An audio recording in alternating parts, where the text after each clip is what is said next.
Hey everybody, welcome back. Now, just recently I've been on a bit of a rip undoing or debunking some of the myths that are thrown at you here about the end of the world and pending doom and prophecy and all of that. All these Christian channels and prepper channels that like to bang their drum and try to get attention talking about things that may or may not happen. They have no idea, and that you can't really predict anyways. I talked about the German parliament and the reference to September 24th, very last video that I did.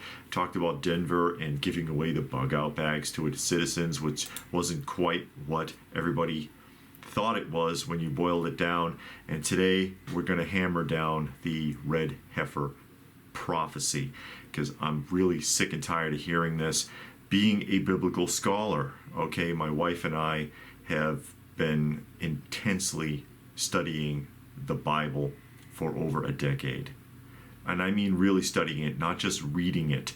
Reading about understanding the culture, the language, the syntax, and the history of the time period, because a lot of things that they say, they don't mean the same things now that they did 2,000 and 3,000 and 4,000 years ago. And in particular, the Red Heifer Prophecy is a bit of a frustration for me for a variety of reasons. So they found a red heifer. So what? It doesn't mean what you think that it does. And I'm tired of all of this thumping from these people. And if you really want to know about the Red Heifer Prophecy, Christians, crack your Bible open and read it, because it's in there. All right? It's in the so-called Old Testament, the Torah.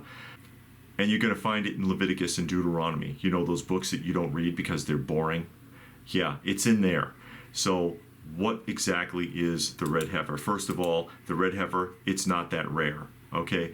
It's uncommon, but it's not rare. Red heifers, they pop up all the time. And yeah, rabbis are going to look at them because they know the Torah and they're excited about that and they want to draw attention to it. But the red heifer is useless to them for a variety of reasons. So yeah, they're going to come out and they're going to look at these red heifers and they're going to get excited, and they may even want to buy them and take them to Israel to showcase them, but they can't use them. They can't use them anyways for a variety of reasons. And again,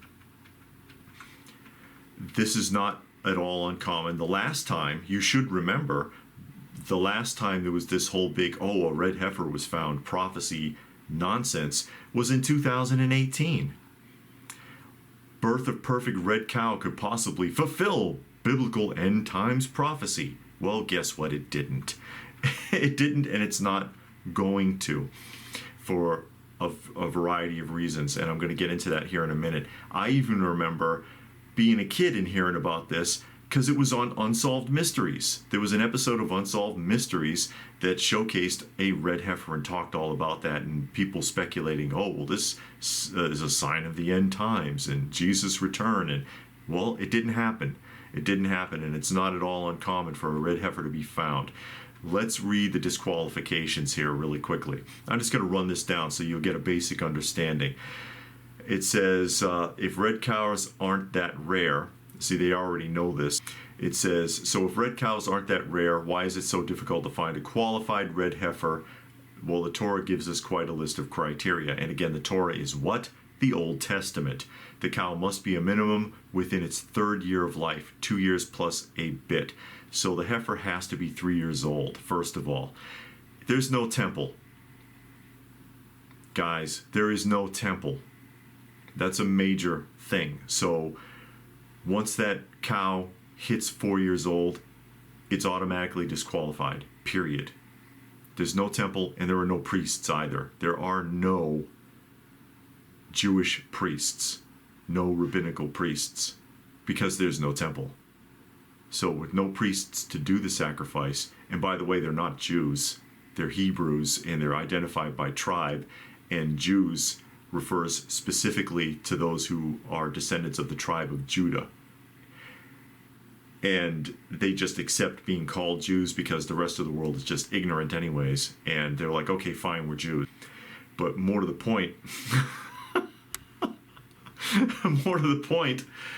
you have to be from the tribe of Levi to even qualify to be a priest, but there are no priests because no one can be qualified because there is no temple. So you don't have a priest to do the sacrifice. You don't have a temple to sacrifice in.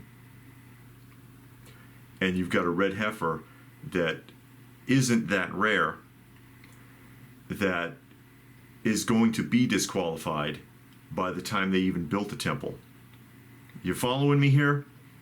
So the cow must be within its third year of life. It needs to be completely red. Even two hairs of a different color next to each other or three that are far apart will disqualify it, which as the heifer gets older, its hair is going to change color anyway, so there you go. All physical blemishes that disqualify sacrificial animals disqualify a red heifer as well, and again, you'll find that in Leviticus. Any work done with it disqualifies the cow. Work in this case includes even a person leaning on it or placing a garment or cloth upon it, unless this was done only to safeguard the animal itself. So putting a blanket on it to keep it warm is one thing, but if you laid anything else on it, it worked, and it's disqualified. It's that strict. Placing a yoke on the cow, even if it doesn't actually do work, and if the heifer is pregnant or if a male has mated with it, it is disqualified. So it must be a virgin. And emphasizing again, it must be between 3 to 4 years old. So yeah, they found yet another qualified red heifer. And what does that mean? Nothing. It means nothing. They love the publicity. Even Israel loves that publicity. Yeah, well, sure. We have a qualified red heifer. We have some rabbis check them out, go over it with a magnifying glass, fly it off to Israel, and it can sit there in a pen, and people can come and look at it and say, oh, wow, look, it's a red heifer. Those are so rare. Sure, they're really not that rare. And I hate getting on a rip like that, but it frustrates the hell out of me how little the average Christian understands the Bible, yet professes how Christian they are. And for that matter, almost 80% of what's in the New Testament, since most Christians don't even look at the Old Testament, and if they did read it, they wouldn't understand it anyway because they won't study it.